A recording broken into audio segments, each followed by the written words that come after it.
and it's almost daily that you hear of the case of bullying among children and school-going children. 1 in 4 youths will suffer some type of abuse or maltreatment. 85% of child abuse victims never report their abuse. Mesti perlu ajar safe touch, circle of friendship tu kan. Siapa yang you boleh rapat, siapa yang your acquaintance, siapa kawan, siapa yang you anggap sebagai stranger. So always assume competence. Ajar, jangan rasa macam takkan faham ni, tak payah ajar lah.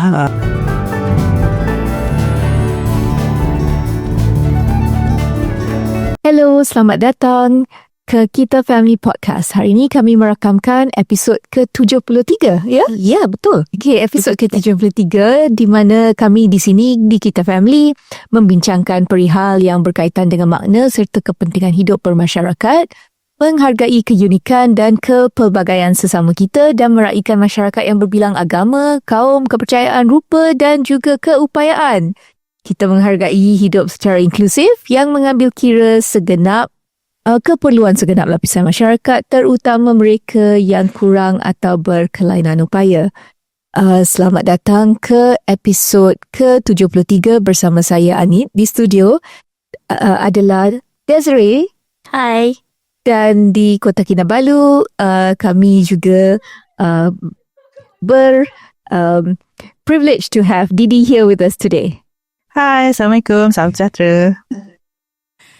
Okay, we're missing kakak SK and Nori again today, but tak apa, kita akan menjalankan satu episod berkenaan chit-chat mak-mak neurodivergent. We haven't done this chit-chat episode in some time. Yeah. And, it's absolutely time for us to do a chit-chat mak-mak neurodivergent because there have been so many stories that we finally have the ability to discuss. So, hari ini kami ingin membincangkan topik-topik hangat. And, in fact, topik-topik ini adalah adalah topik yang kami pernah bincang secara umum, tetapi bukan berkaitan dengan the stories that we're going to hear today on the news reports. Actually, tahun lepas, kami disuruh untuk merakamkan satu episod berkenaan child abuse kerana kes Bella. Kes Bella di mana satu remaja pada masa itu, 4 tahun yang lepas, semasa Bella berumur 13 tahun, Bella adalah seorang remaja dengan Down syndrome dan beliau telah pun ditemui dengan kesan-kesan luka di rumah yang beliau tinggal bersama dengan ibu angkat beliau, iaitu Siti Bainun. While the case was ongoing dan bicara sedang dijalankan, kami telah mengambil keputusan untuk tidak berbincang mengenai our views, pandangan kami berkenaan kes itu dan fakta-fakta kerana, as a lawyer, saya juga was quite, Conflicted? No, actually just barred by the fact that it would be sub judice, that we would be discussing something where the courts have yet to decide finally. Yeah. And we have finally had a decision after 3 levels. It started off in the Sessions Court. There was an appeal to the High Court. And the Court of Appeal decided on August 14 to uphold the conviction of Puan Siti Bainun for neglecting and abusing Bella, dan hukuman penjara 12 tahun dan juga fine telah pun iaitu fine yang dikenakan juga ada fine ya, ada penjara 12 tahun itu telah pun pertimbangkan oleh Mahkamah Rayuan dan juga keputusan itu telah pun dikekalkan. When this case first made the news, it was quite alarming. Dan discovery telah pun dibuat oleh seseorang kawan kepada ibu angkat yang telah pergi melawat. Bila dia melawat, dia telah memang terkejut dan juga saya rasa sangat sedih lah dengan keadaan Bella yang mempunyai luka di bahagian badan. Dia yang mula membuat report polis dan juga membawa Bella untuk menerima rawatan di Hospital Kuala Lumpur. So we know what the outcome is. Tetapi our topic today when we do chit-chat is how do we prevent this, or what do we feel about this? Maybe I could start with Desiree to say, what do you think we could do as a society to prevent abuse like this, not just to a disabled child, but to any child? I think this is a really tough one to answer because so baru-baru ni di convention Kiwanis ke-25, our keynote speaker was Datin PH Wong. Dia memang beliau memang bergiat lah dalam youth protection in Malaysia, and in fact she came to us just after making a detailed presentation to Parliament, and she shared some very interesting facts about abuse. And the global statistics are 1 in 4 youths will suffer some type of abuse or maltreatment. 85% of child abuse victims never report their abuse. And the last one, which is very disturbing to me, is that more than 90% of abusers are people children know and love and trust. So how do we... I don't know, this is something that's very conflicting. Abuse is something, is one of my greatest fears actually for my child. Sebab tu saya dan suami telah pun membuat keputusan untuk pembelajaran Hans to be a little less unorthodox. Takut juga untuk hantar ke sekolah kerajaan kerana because of the overcrowding and the fact that he's non-speaking. And so this abuse thing is very, it hit me quite hard lah. Especially the fact that Bella is a girl with Down syndrome. And so it makes me wonder, firstly, did she know she was being abused? When did she know it was abuse? And preventing it is salah, right? Because, okay, so let me give you an example, right? So where do we draw the line? Where do we actually say, yes, it's abuse? Because dalam community kita, ada juga, the fact is, ada mereka yang autistic, yang bila meltdown, they are quite violent. There is hitting. And, I don't know of any exact cases, but I'm sure in many cases, sometimes as parents or even siblings, or if you're in the same room, or even teachers, there may be a instinctive and survival need to defend by hitting back. So my question is, we consider that abuse, right? But at the same time, defending yourself doesn't mean hitting back. There are many ways of doing it, right? So I would think, of course, the Siti Bainun case is clear cut. I think justice has served. I'm very glad with the decision, but at the same time, I also want to be wary about parents and caregivers and the burnout that some of us face, right? What leads a parent to that abuse? Is it childhood trauma? Is it the pressure? And so there's a lot. I know I haven't really answered your question because I don't have a question. I don't have an answer to. No, I don't think any of us do, because it was something that when exploded in the news 4 years ago, shook a lot of people. But it also entailed the child being removed from the care of the adoptive mother and be placed in a welfare home under the social welfare department. So here was a situation where the Jabatan Kebajikan Masyarakat had to get involved, and social workers pun perlu mengambil tindakan untuk mengeluarkan adik Bella daripada rumah yang beliau telah dibesarkan dan masuk ke rumah kebajikan. in that process, it became a question about, was that right? Was that the right thing for the child? And also there was at one point a question raised about whether the person who reported, who was an acquaintance or a friend of the adoptive mum, Puan Siti Bainun, itu did right by reporting. So based on that, I'd like Didi to give her comments about, do you think that was right? When you see any injustice ke penderaan, kan, maltreatment, of course the priority would always has to be pada bangsa lah, especially kalau kanak-kanak, mereka yang kurang upaya. Sebab kalau cakap pasal kanak-kanak ataupun mereka yang mempunyai OKU, masalah OKU OKU sendiri, mungkin ada yang mempunyai what you call, I think, pemikiran yang intelek yang terhad, kan. So the way they defend themselves tak sama.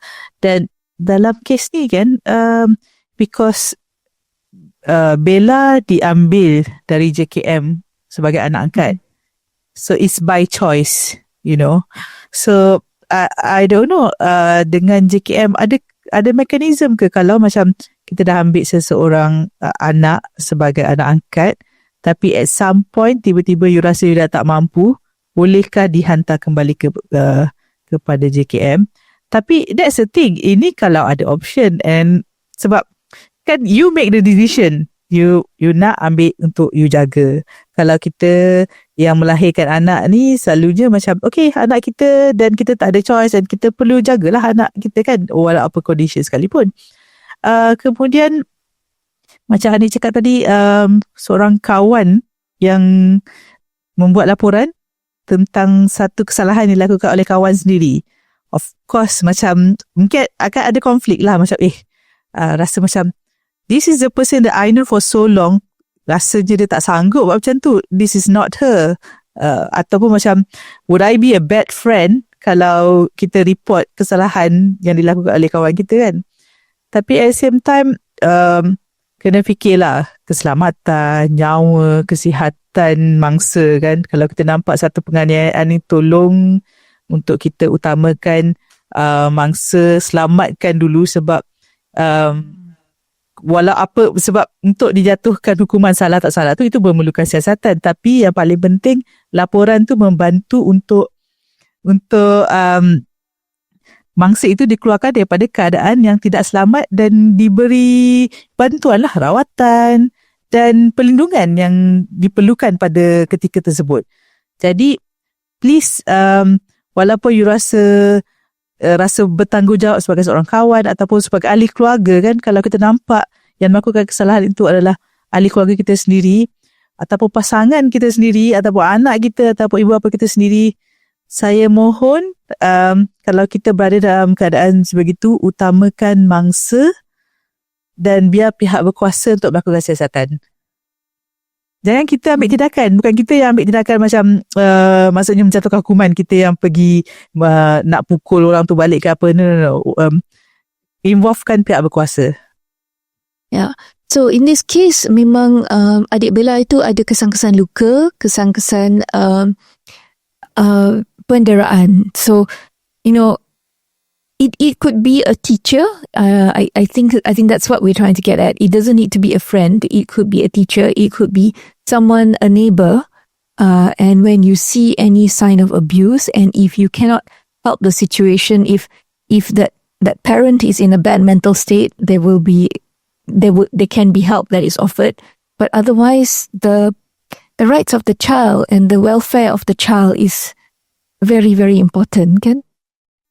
Yeah, very important. In fact, an idea came to mind that, and I know through certain adoption processes, parents need to go for some form of training, right? So saya rasa memang telah diberi latihan yang secukupnya. But in the cases of how do we prevent abuse, right? I think it's very important for parents to be prepared for parenthood.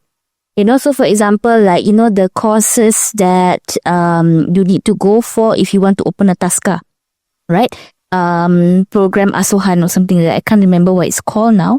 But there was a suggestion, recently again at my Kiwanis convention, to say that why not we make this thing, caring for a baby, something that's compulsory for everybody to do. For example, dah habis SPM, pergilah belajar how to mengasuh anak. And it doesn't mean that we're telling you to go have your own child, but it can be applicable if you do go into the workforce.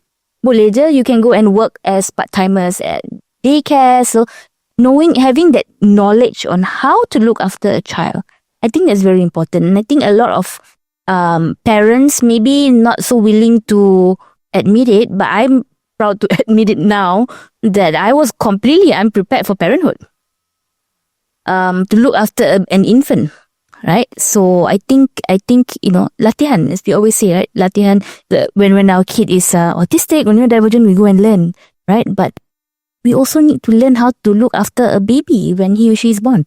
Yeah, and as they grow up, their needs change. And as parents, kita pun kena adapt because we are bringing our kids up in a world that's so different from the one we grew up in. Yes, just having that conversation today with my friend. It's so different now. Yeah. Dulu orang kata bagi susu, bagi tidur dah cukup kan? Tukar lampin, make sure they are clean. Sekarang it's this whole thing of when do you start flashcards, bagaimana nak monitor milestones, and this was a child that was verbal. And I think what hit me about this entire case was Bella was actually verbal, and although she had Down syndrome, but what if the child was non-verbal? Which goes back to the stats, right? Most of the time it gets unreported. Even the ones who are verbal. Even children without any neurodevelopmental challenges. It goes unreported because if you grow up in a household thinking that, this is normal. My parents hit me or my uncle hits me, it's normal. You don't even... So, which goes back to my earlier question.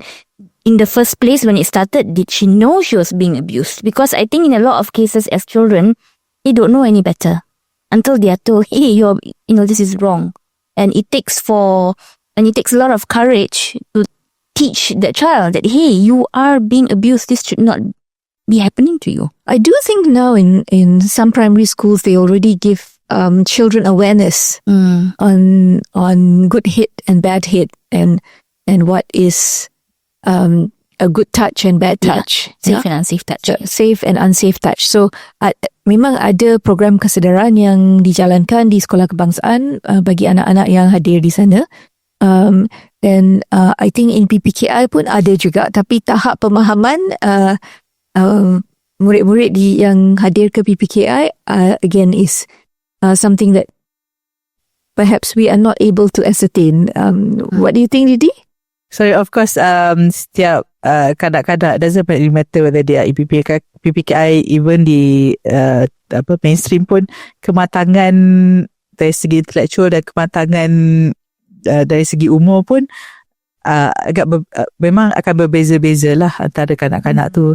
Dan macam masalah kalau boleh bercakap atau tak boleh bercakap tu satu hal, ada pemahaman sendiri, penerimaan kanak-kanak tu.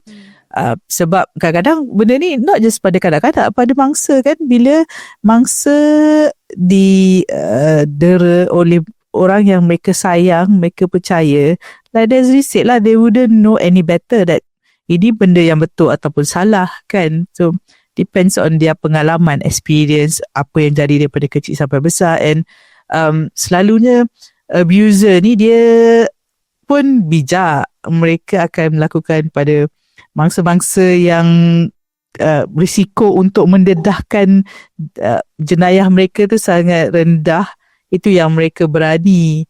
So that's why kita pun tak boleh assume bila kalau contoh macam guru-guru PPKI kan, kita ataupun kepada ibu bapa sendiri bila hantar anak pergi ke sekolah-sekolah, pusat-pusat tertentu, tak boleh assume anak-anak kita tak faham. Mesti perlu ajar safe touch, circle of friendship tu kan, siapa yang you boleh rapat, siapa yang your acquaintance, siapa kawan, siapa yang you anggap sebagai stranger. So always assume competence. Ajar, jangan rasa macam takkan faham ni, tak payah ajar lah. Sebab unless you can be there 24 hours with your child, then you boleh lah safely macam kalau you tak nak ajar benda-benda ni, you rasa macam this is macam contoh sexual education, you rasa macam tak boleh lah nak ajar dekat anak saya, this is tabu, ataupun rasa macam anak saya tak bersedia untuk memahami perkara-perkara begini. Sedangkan bila mereka terdedah dalam society, there's always a risk of it, dan kita perlu ajar mereka untuk melindungi dan boleh report lah kalau ada cara kan untuk come and mengadu sekiranya ada sesuatu yang tidak digini berlaku. Macam ada Desiree share baru-baru ni, ada satu lagu yang viral, I think viral seluruh dunia, tentang private part kan, like safe, Yes. which is your private part and it should not be touched, and kalau orang pegang you kena report kan. So yeah, That was that's a one very way lah, make it fun. And I think then tu memang orang boleh faham sangat, budak-budak boleh faham kan. So kalau anak kita mempunyai pemahaman seperti kanak-kanak yang lebih muda daripada usia sebenar, jadi kita gunakanlah pendekatan tersebut. Tidak boleh kata macam alah kecil lagi, ataupun walaupun dia dah umur 12 tahun tapi pemikirannya macam 5 tahun, dia tak perlulah nak ajar semua ni. Tak boleh, kita mesti cari jalan. Important to teach them if that is the case actually. So actually, Yes. Kalau ada appearance, they appear to be matang.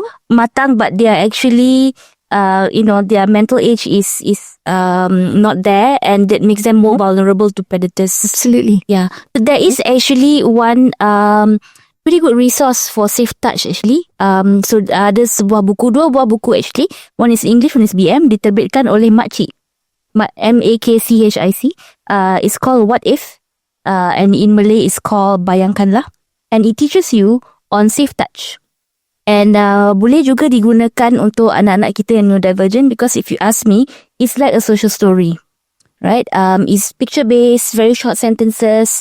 So it's very very useful. And baru-baru ni mereka juga telah melancarkan the cyberbullying version of it, Which brings us to the concluding part of this discussion on abuse, because we would like to just create the awareness, and we would like to point out that kalau children are vulnerable to abuse, anak-anak OKU tu lebih vulnerable daripada anak-anak typical. So kalau anak-anak OKU tu perlu dijaga dengan lebih selamat, dan juga perlu dibimbing. Jangan kata kita tak bimbing anak kita sebab anak kita OKU. Tak boleh. Anak kita yang OKU pun perlu dibimbing apakah yang betul dan apakah yang salah. Dan bila mereka boleh menyuarakan ketidakpuashati walaupun telah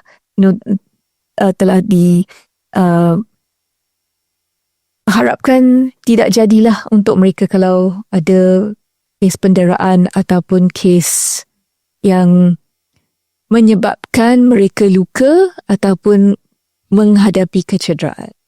So, we would also like you to share your strategies. So because this is chit-chat, mak-mak neurodivergent, we are learning and we learn from each other. So instances like this is something that brings things to light. Memang ramai kata, Malaysia ni masyarakat penyayang, tak adalah kes-kes dera macam ni. And when a case like this comes out in the open, I think we all have to sit back and go, oh, memang ada. So kalau memang ada, apakah pengajaran yang kami dapat daripada kes sebegini, dan macam mana kita boleh prepare anak kita yang OKU, memberi mereka payung dan memberi mereka the tools. the tools and the ammunition to protect themselves. Okay. So with that, we'll take a short break and we will be back with part 2 of Chit-Chat Mak-Mak Neurodivergent, where we're going to discuss the other hot topic by way of a short introduction, topic of bullying.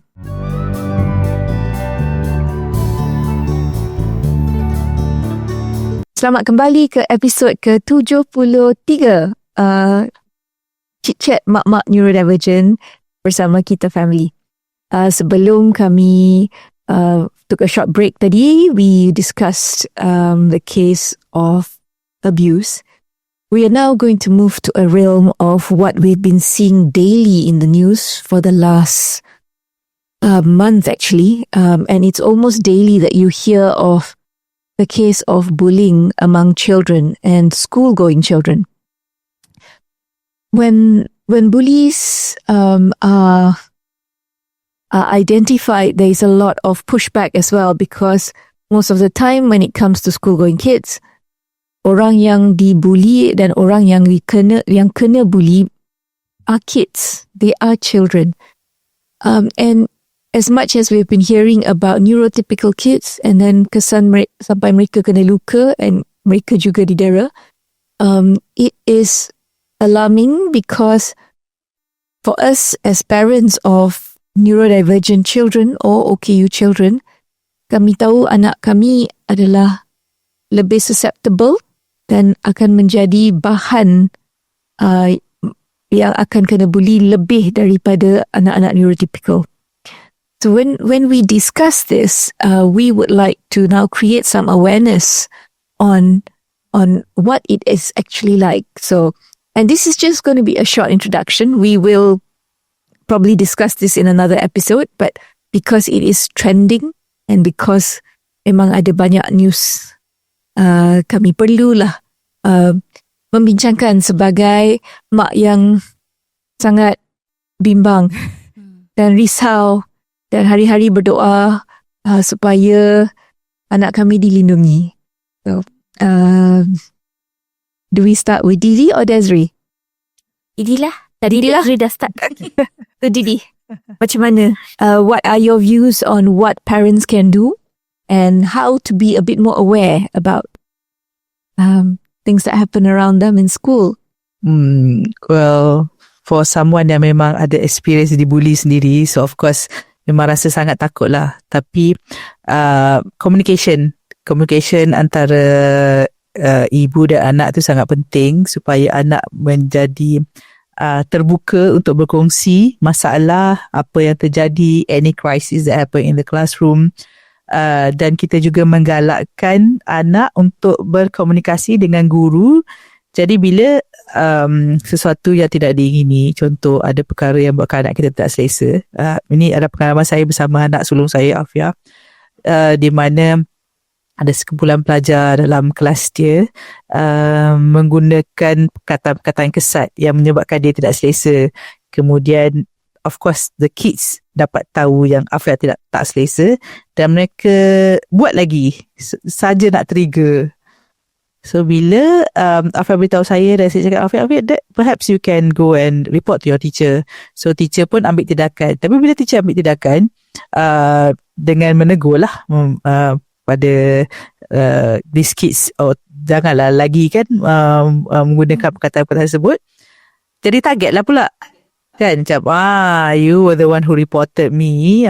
So benda tu cycle, dan memang kalau dibiarkan akan menjadi lebih teruk. So bayangkan kalau tak cakap apa-apa pun akan berpanjangan, bila ambil tindakan pun masih lagi berlaku. Jadi memang perlu tindakan yang lebih tegas. Dan kadang-kadang kan ada sesetengah guru ni, bila kita mahu anak kita beritahu pada guru kan apa yang telah terjadi, respon guru, ignore je lah. Ataupun bila kita sebagai ibu bapa, mungkinlah ada peluang untuk berjumpa dengan ibu bapa pada kanak-kanak, ataupun the kids yang bully ni, kata jangan campur lah, ni hal budak-budak. Tapi berdasarkan apa yang ada dalam berita lately ni, kita boleh nampak bermula dengan bully verbal, apa yang boleh berlaku dari segi fizikal, dan juga boleh menyebabkan tekanan mental kepada bangsa. So macam sebagai ibu, kita sahaja mengambil tindakan, bagi nasihat, bagi semangat pada anak kita pun tak cukup. Masih memerlukan sokongan dan tindakan daripada pihak sekolah juga. So sangat haraplah kita perlu fikir yang perkara ini bukan sesuatu yang boleh dibiarkan berlaku macam tu je, sebab memang ramai kan mereka yang ada pengalaman belajar. Macam contoh yang sangat hangat sekarang adalah kisah-kisah yang berlaku di sekolah asrama lah, boarding school kan. Asrama Masih ramai mereka bekas-bekas pelajar asrama. Bila kita tanya sekarang pun, mereka merasakan apa yang mereka lalui ketika mereka berada di sekolah asrama itu adalah satu yang biasa sahaja. So this tradition had been normalized for so long. So sampai sekarang ada rasa macam tak ada apalah. So adalah sampailah tiap-tiap tahun, hampirlah saya rasa tiap tahun kan, di peringkat sekolah, college dan ada juga di peringkat universiti yang kita dengar ada kes sampai kes kematian. And I'm sure bila kes yang melibatkan fizikal dan mengakibatkan kehilangan nyawa, ia bermula daripada buli yang kecil-kecil ni lah. Buli yang kecil-kecil ni biasa kan. So kita nak cuba memperbaiki keadaan, nak elakkan lagi insiden-insiden ini, memerlukan usaha yang sangat menyeluruh lah. Bukan comprehensive. Yes. It cannot be done alone kan? Ya, bukan ibu saja, bukan kita nak betulkan anak kita, melindungi anak kita supaya tidak dibuli, tapi melindungi anak kita supaya tidak membuli juga, dan apa mekanisme di sekolah lah. Sebab saya risau kalau sebenarnya di sekolah, saya tak tahu, ini I'm just assuming, but I hope I'm wrong. Tapi saya harapkan jangan ada yang sikap sapu masalah ke bawah kapet. You know, like ada sikit-sikit je cover. So, jadi tak masuk dalam record. Sekolah kita tak ada masalah disiplin, tak ada masalah bully, tak ada ni. Mengharapkan Actually, Didi, you've hit a very raw nerve, because I think kebanyakan pengetua ingin menutup kes-kes sebegini. Dia nak elakkan daripada laporan dibuat. And bila laporan dibuat, dia orang akan ugut balik. Bukannya anak you tu perfect, you nak buat macam ni. So things like that have happened so often that the parents tu macam susah nak report kalau ada kes-kes macam ni, sebab reaksi daripada pengetua. So maybe a shout out to all pengetua untuk be more open to receiving this kind of complaints, to investigating it. Dan ini bukannya menjadi satu kelemahan prestasi sekolah, tetapi adalah sebahagian daripada tugas pendidik untuk mendidik generasi akan datang supaya menjadi generasi yang mempunyai empati, yang mempunyai perihatin, mempunyai keperimanusiaan and all that. So that's the way I feel, but I don't know how the pengetua will take it, and actually I don't know what the Ministry of Education's policy is. So, kita tak nak lah macam bila sekolah ni kan, bila ada sekolah yang ada kes-kes begini, bila dah tersebar ke pengetahuan umum, kemudian PPD ambil tindakan, JPN ambil tindakan, tapi because takutnya tindakan daripada PPD ni menyebabkan sekolah itu menyembunyikan kan, cover up case, setiap kes ni, sedangkan sebenarnya benda ni dah terlampau lazim. Jadi apa kata kali ni KPM is an open secret, so it's not a secret anymore. So benda ni dah lazim sangat. Jadi instead of penalizing or like macam demeritkan sekolah-sekolah yang mempunyai kes-kes ni, beri sokongan kepada sekolah-sekolah untuk membasmi maksudnya stop and prevent lah further cases of bullies in school. So create awareness, perlu lihat jugalah apa punca bully ni. Sokongan dari segi mental kepada mereka yang berisiko untuk menjadi pembuli ataupun telah menjadi pembuli. So bukan hanya pada mangsa, sebab like you said, bila satu kes bully yang sampai ke tahap jenayah, kita perlu melihat kepada mereka yang membuli dan disabitkan kesalahan, dijatuhkan hukuman. Mereka juga adalah how do you say, satu kerugian kepada negara pun, mereka juga dah mangsa. Yes, mereka juga dah mangsa. Mereka masih kanak-kanak, masih lagi boleh dibentuk dan perlu diberi pemulihan lah. Okay, Desiree. Okay, so I have some very strong opinions on this one. So, bully ni ada banyak, it comes in many forms, right? So, you have physical, you have emotional or verbal abuse, then you also have cyberbullying now, which is very worrying.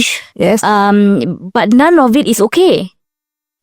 It's not okay, and I think we, like what Didi said, we have to stop normalizing it. It is not a rite of passage, kan?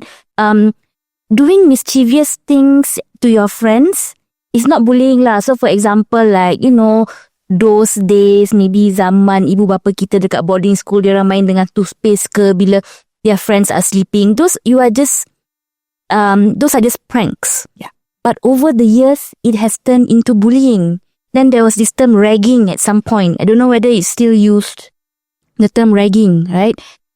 It's always been considered a rite of passage. And no, it's not okay, right? It's any form of bullying is not okay. And going back to, I think what is a systemic failure in the education system, if I can say that, is the sweeping under the rug. Kan? So, bila dah berlaku case bully di sekolah, dan pengetua or whoever says, oh, jangan lapor, to me, that pengetua now is bullying the victim. Kan? And I think the ministry can be could take more effort to have stronger enforcement. Right? If we teach our kids about consequences of their actions, I think now we also need to teach the adults that are educating our kids that there are consequences for their actions. Transferring them to a different department does not cut it, in my view. You are just removing the problem from one place and transferring it elsewhere. Planting it somewhere else. Yes, you are planting it somewhere else. Where is the justice? Where's the solution? Where's the solution? You are just, you know, it's like boat yang ada lubang kan, you tampal. You can tampal, but one day the boat is going to sink. And the other thing is, you know, in terms of like sweeping things under the rug for teachers and pengetua, I also have a question to ask back to you. Would it be okay if it was your kid that was being bullied?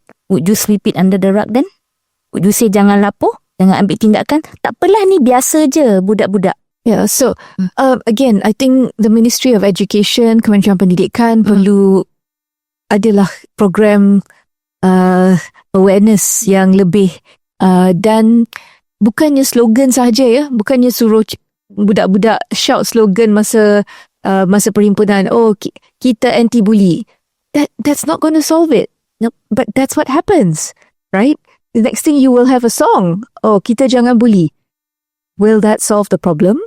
That was the method used when I was in school, right? Yeah. Jangan isap rokok, jangan ambil dadah.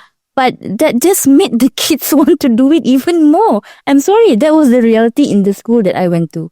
You did that way. And now, not only do you have to worry about smoking, kids are vaping in school.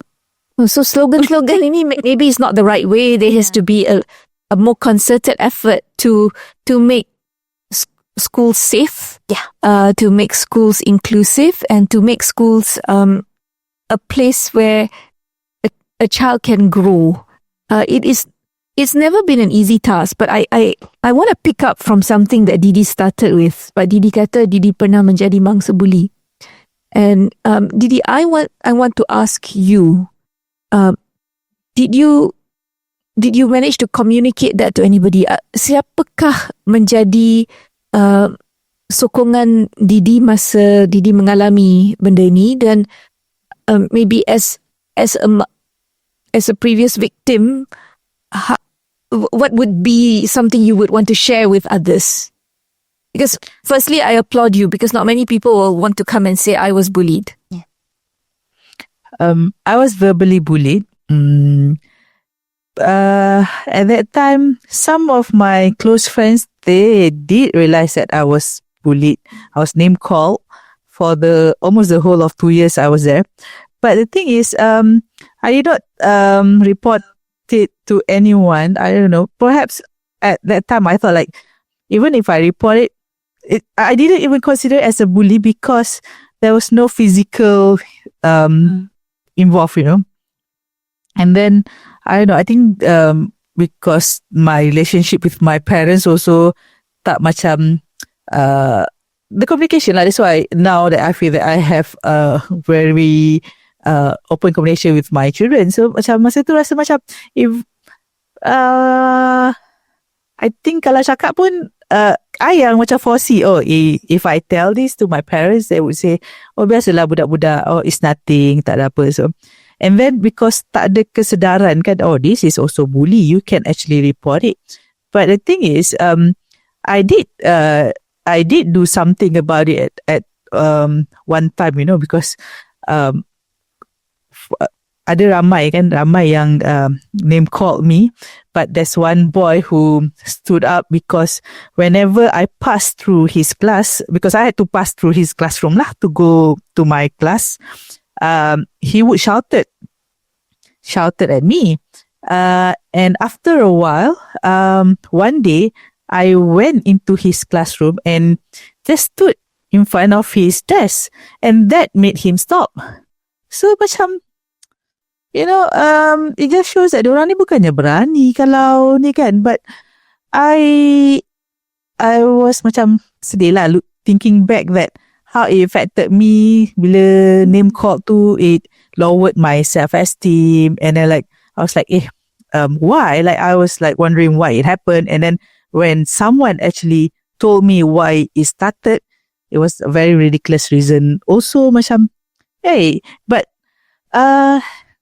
these kids, they knew that what they did was wrong, because after I went out of the school, some of them did like text me and say, hey, sorry, I was also among those who name called you. So they did apologize, but that's the thing, like, that it's wrong, but they felt that it was okay to do it because everybody else were doing it. It was so normalized. So It was normalized. Yeah, like it's okay to make someone a victim kan. And then I don't know lah kenapa I tak terfikir nak report to counsellor ke apa ke, and I also tak boleh nak imagine lah what kind of action that the school would take lah if I would ever report it. But that's the thing. Supaya I really hope that all children, student, teenagers, even up to when you go to university you would always have someone that you can share whatever you are facing, whatever your struggles and then also someone who you can macam cerita lah, sebab sometimes macam I did not see it as a bully until like bila dah keluar macam I was bullied that bad, like it was really hard. And then like when I pointed out I did like after a few years ago, I pointed out in the school WhatsApp group, I said, hey, you know what, you guys made me felt very bad when we were in school, this is how I felt, blah blah blah, and they did text me back and apologize lah. So it shows that I was not imagining it, that it was the wrong thing to do. When I pointed it out, they realized that it was wrong. And you know what? There's also this story about something that happened in my school. There's also this that's the thing. My school was only like Form 4 and Form 5 tau. 2 tahun je. Bukannya macam daripada Form 1 until Form 5. So ada senior when we were in Form 4 baru masuk, and then Form 5 ada senior macam being extra stern, extra macam garang lah, marah-marah, asyik nak marah for no reason. So yang tu I tak affected sangat, but some of my batchmate bila selalu kena jerit, kenapa kan, they were affected. Sampai kan few years ago, my friend, we were already in our 40s, imagine 40s, and she met this senior who worked in the same building, macam terserempak lah. And my friend told me she had palpitation, macam terus rasa nervous, rasa macam berdebar-debar. So the trauma that it inflicted, and then I wonder for someone who kita kan, we did not bully, thank God we did not bully anyone, but now I wonder how does people who had bullied other people, now that the awareness of like, hey, come on, if you did this in school, you had bullied someone, kan? Like this is bully, okay, all this act, kan? How do you feel about it? Kan? Do you feel have you ever imagined that if whatever that you've done to your friend, kalau friend betul tak buat lah kan, if it ever happened to your own children when they are in school, takkan you simpan anak you kat rumah je? So because so many bully victims carried the trauma sampai dewasa, sampai tua. So I don't know. I don't want to say that carry the guilt. I don't know. No, how would we then, as parents, if our children came and shared it with us, how would we break it down? Especially our, neurodivergent kids. They are very literal. How would we explain this to them? And how can we, as parents, jadi sokongan dan memberi counselling kepada anak-anak kita untuk navigate this big bad world? Well, first you have to involve the teachers. Because you need to know what's really happening. Because sometimes the way they see things may be different. Sometimes we have to verify whether it's real bully or is it a misinterpretation of a situation. So really have to involve, and also it has to be clear that how to protect yourself, and if you have to spell it out clearly. If this happened, okay, do this. If this happened, do this. When do you run away? When do you shout for help? When do you go back and report to us, to mama? Kalau bukan mama, dengan cikgu mana? So all those, especially macam anak saya, dua perempuan, and of course they are male teachers as well, kan? So we told them boundaries apa semua. So itu kalau macam that one is kalau ada harassment or anything lah. But bully also, you have to be clear lah to them that okay, this is what is expected. In kalau apa out of ordinary, you should report it straight away. And also scream, bite, you can do that, yeah. So now, Desiree. It's tough for our kids, I think, sebab a lot of our kids are very literal, kan? So, and the fact is, ada je cikgu yang bully pelajar. I mean, there are great teachers out there, and I love all of the great teachers out there who are so passionate about protecting our kids and educating our kids. But the fact is, there are cikgu yang bully pelajar, right? And I think this is something that we need to educate our kids. As parents, I think we also need to educate ourselves. As we talked about advocacy before, kan? Kita kenalah tahu hak kita dan hak anak kita, right? And for our children who are disabled, there's of course the Akta OKU and the Children's Act.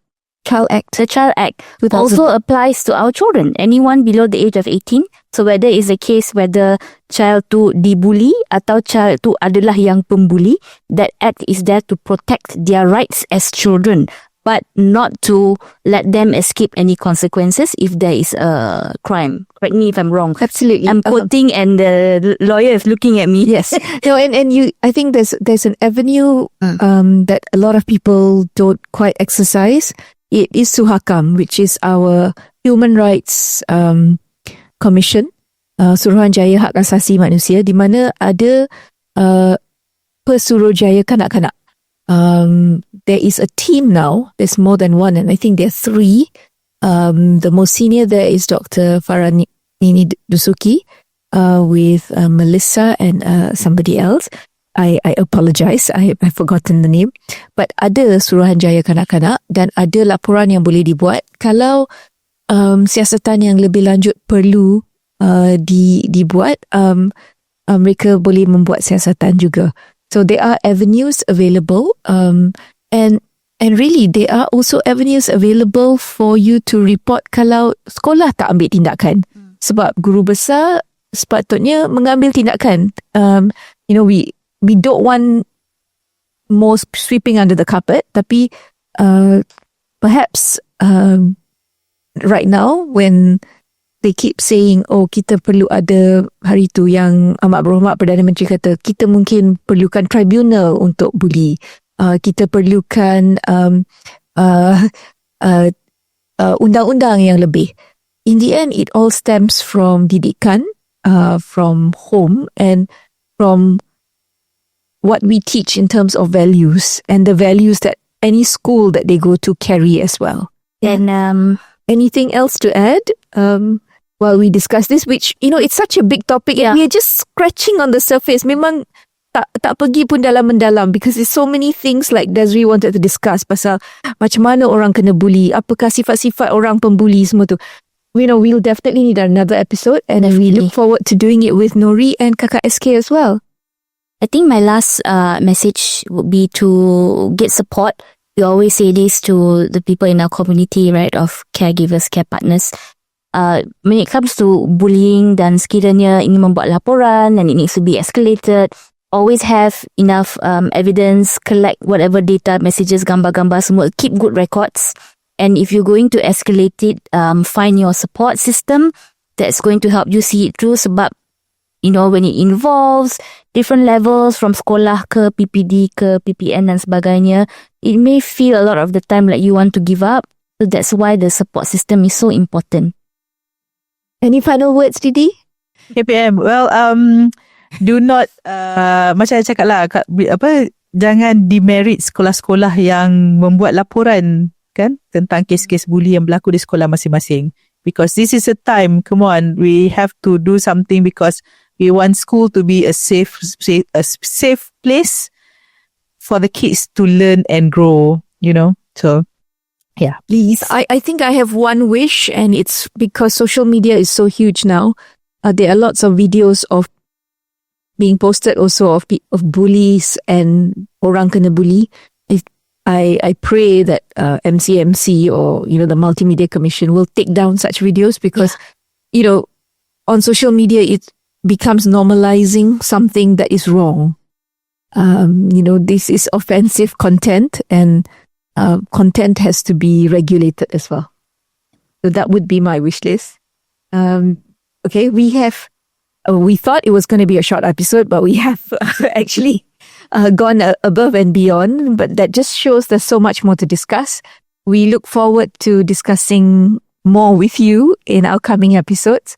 Meanwhile, we are on Instagram, Facebook, TikTok, and obviously our audios are on Spotify as well as YouTube. Please like, share and subscribe, Kita Family. We will also see you in person, all three of us, at the KL PodFest in September. 19 to 21st September. 19 to 21st September. And look out for the program. And that's at the campus at Ampang. Yes. And this time we are coming with a completely new episode and with a new feel because we're collaborating with another podcaster. So let's see how we share knowledge and make things better for not just our community, but for people around us. So thank you very much. Please leave your comments. We like hearing from you. And if there's anything you particularly like or particularly that we missed discussing today dalam chit-chat, kan kita kan terlanjur kadang-kadang mak-mak kan, terasa juga, okay. Share your stories. Share how you overcame it and so that it becomes an inspiration to others. So till we meet again, we're signing off from episode 73. Bye-bye. Bye. bye.